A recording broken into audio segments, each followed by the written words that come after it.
The days when Fleetwood was home to a huge fishing fleet are long gone. Now just a couple of full-time trawlers operate out of the port, and sadly prospects don't look like they'll improve anytime soon. Inside Out spent a day at sea on one of those trawlers to hear the fisherman's tale. Irish Sea. Variable 3 becoming east or northeast 4 or 5. Fair. Good. Southeast Shannon. Northerly 4 or 5. Occasional rain. Moderate or good. Fleetwood Dock Albion. Gary Mitchinson and his mate Dave Wright are almost the last of a tradition that stretches back more than 150 years. It's more of a struggle than a normal job. Dependent on the weather all the time. You don't always get days like this. It was always in my blood, you know. I think once you've been a fisherman, it's in you know, definitely. Well, I like the open air. That's one thing, you get away from it all, don't you? Try to catch fish to earn some money. It is a bit of open air freedom, isn't it?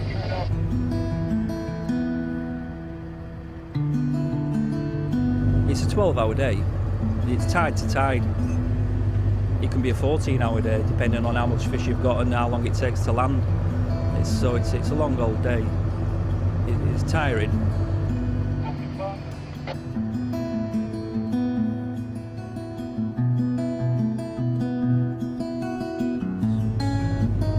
We shoot the net in the morning. That's when we pay the trawl away.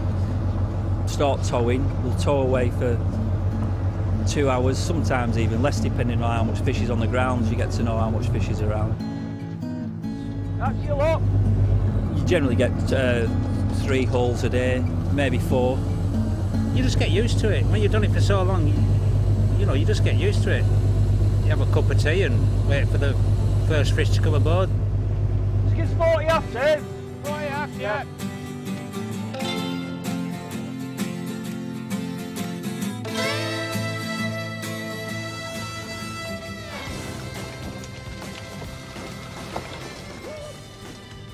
Surprisingly, they're not after traditional favourites like cod and haddock. Nice brill, they're nice. The Dover soles are prime fish. We're catching plaice, roker, flounders. You get a little bit of brill, a little bit of sole, and that's about it really. Me baby. Eastern Irish Sea has never had any cod and haddocks in it. It's a different, it's not, the environment's not suitable for cod and haddocks around here. Sort the fish out, get all the small fish back in the sea that we're not going to keep, so it's still alive. So we're conserving our stocks, and then gut it, wash it, put it in boxes, put it below, and then at the end of the day, take it in and land it. Brill, a little bit too small. Gary, who owns the boat, is following in his father's footsteps. I left school and went straight into fishing with my dad, basically. My dad he's been fishing most of his life. He owned his own trawler. He used to throw me in at the deep end, take me down the engine room, show me what to do, you know, how to start her up, how to check the oil, and then I just fell in love with the job. My dad broke his leg, and I was only 17. My dad said, "Look, you're going to have to take the boat out." He said, "You're going to have to find a crew." Dave said, "Oh, I'll come with you." I hopped aboard and away we went. And we did really well that day. I've known Dave since I was at school. I've known him all my life. We know how each other ticks. Obviously, he trusts me with his life. That's a big thing, isn't it? It's always dangerous, but you know that when you first go to sea with your dad or whatever when you were a kid. You've got to be careful. Watch each other's backs. And when you work together for a while, it just comes natural. The door's coming up now, Rob. His dad went to sea and he went with him. My dad went to sea, I went with him at first, and 44 years ago now. Between them, they've seen a huge decline in Fleetwood's fishing industry, which at its peak was landing 70,000 tonnes of fish a year. When I left school, there was about 60 boats.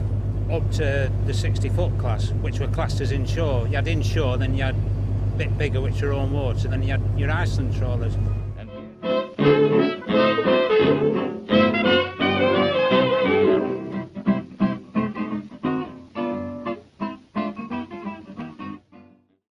It was still thriving, you know, there was a lot of people in the industry, a lot going on. Still had all the trades, all the shipwrights, all, you know, engineers. It was the third largest port in the country, and then they had the Cod War and they were moved out of Iceland, and that's when it started declining, really. After about the mid-80s, it just started to dwindle, a few at a time. They brought decommissioning in, a few blokes took that, and a few blokes went working ashore, and a few blokes retired, and a few blokes died. It just dwindled. Well, there's only been 2 or 3 boats now for 5-6 years. Despite the lack of competition, Gary and Dave still struggle to make a living. When I first got the vessel, we used to average about 120 days a year. But now, with the weather it's been in the last 5 years, we've been down as little as 30 days. It's nothing to do with fish stocks, no. I mean, there's plenty of fish on the ground. We're not getting the days to get the money for people to survive, really. And when Gary and Dave hang up their nets, it really will be the end of an era.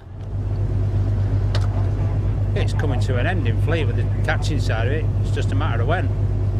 But there's no young uns coming into it anymore because there's no boats to go into. It's catch-22. That's just a minimum size for a place. I'm not looking too far into the future at the minute with this job. It is a struggle now. 20 years ago, when I first got this vessel, we was grossing 40,000–50,000 £50,000 a year. It's the weather mainly, because the weather just got really bad. Some years we're only doing 20,000, you know. And then you've got your wages and your fuel to come out of that, and you're not left with very much at all. I'll just see how it goes by the end of this year, and financially, if it's not working, I just don't see any point in carrying on. I'll probably put the boat up for sale and try and get rid. Yep.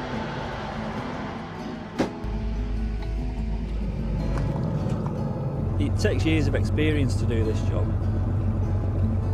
You're never going to get anybody coming into this job ever again. That's it. Once we're gone, we're gone. The Fleetwood won't have a trawler ever again. I'll be quite upset, I think. Yeah. Because I've been doing it for so long. It's hard to let go.